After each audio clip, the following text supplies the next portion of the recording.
Another thing sugar does is it really is contributing to a thing called now non-alcoholic fatty liver disease. And I always found that funny. So when I was in my master's for nutrition, we were studying this, and this supposedly is the fastest growing disease in the world. As we know, diabetes is too, and we can talk about sugar and diabetes all day. Hey, by the way, in order to do studies on diabetic drugs, what they do is they feed rats high fructose corn syrup so that they have diabetes, and then they treat it, by the way. Isn't that funny? So that's science for you. But not all science. It's bad science, actually. Everything could be bad or good. It's bad science. So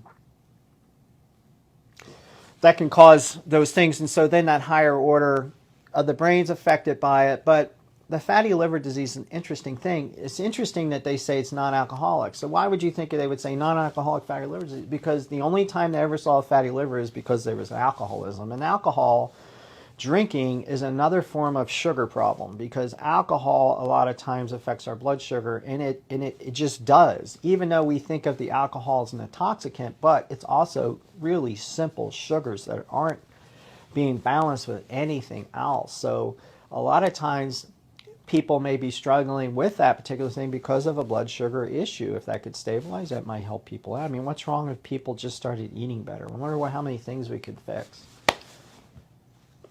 I don't know. It's a possibility, though. I'm not saying it would solve everything, but it'd be one less thing, you know. Anyway, I digress. So fatty, non-fatty, non-alcoholic fatty liver disease, which is these deposits of just fat. And your body doesn't get really fat from fat. It gets fat with a rapid influx of simple sugars, disaccharides. If you can just eat sugar, your body will have to convert that into something, and it converts it into a fat for storage, or glycogen, glycogen first and fat. So we're having this rise of this fatty, non-alcoholic fatty liver disease, actually affecting children in a lot of ways. So we have that, and it also affects our adrenal glands, and our adrenal glands help us deal with stress, and our adrenal glands are intimately linked with our sex hormones. They're kind of like this. The body has to make adjustments as we go. They kind of run hand in hand in our physiology, so the blood sugar is going to affect that. In fact, there's been some research suggesting that, well, PCOS, which is a polycystic ovary disease, is a manifestation of a diabetes, but it doesn't look that way on labs, and Alzheimer's and that. Now, I'm not saying, oh my God, get the sugar out. You know, if you're eating sugar right now, I don't want you to go, oh my God, you know, just let's just all chill, okay? That's why it's kind of important, if you want to work on your blood sugar, is to not take it out of your diet, because in most cases you're not going to be able to survive that day.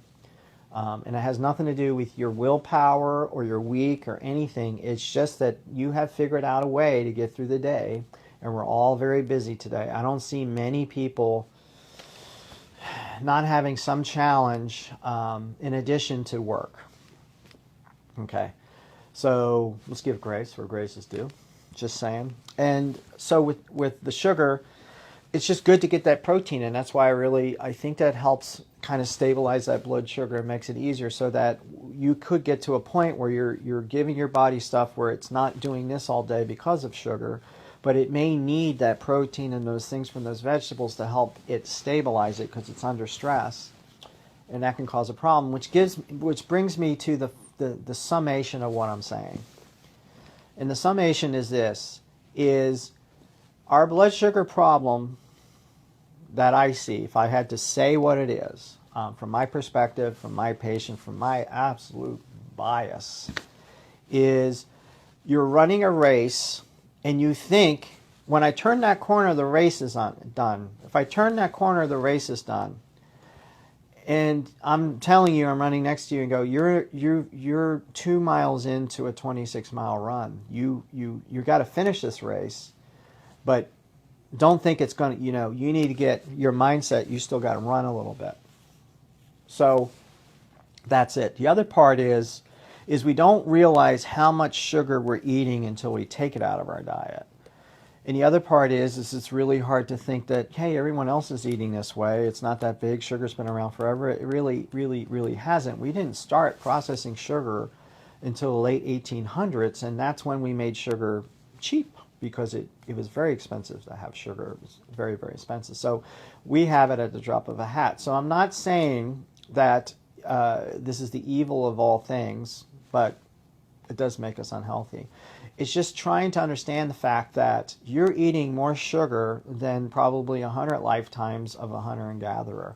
And your body is trying to process that particular stuff. You can eat a piece of meat and your body can convert it to glucose. It can do it with vegetables. We're a very amazing glucose producing body, and we need to for our brain. Our brain can only work with glucose. It can't burn fat. So we're getting a lot of sugar. So that's the summation. If you have elevated cholesterol and triglycerides over 100 on your blood test, you may want to look into looking at sugar. If your H1C is above, I don't know, 112, you may want to start looking into blood sugar. If your cholesterol is higher than what they say it is, and your LDL, your bad cholesterol is high, that might be a blood sugar that you can maybe manage with your blood sugar, because your body makes 80% of your cholesterol, and once again, its main feature is to make sure there isn't that much disaccharide in the bloodstream, so it'll convert it to fat, and if it can convert it into cholesterol, it'll do it. I obviously didn't know how much I could talk about sugar, but I think I have to finish here. So I appreciate your time and your efforts to listen to me, though I know it was a complete pleasure. We'll see you next Tuesday.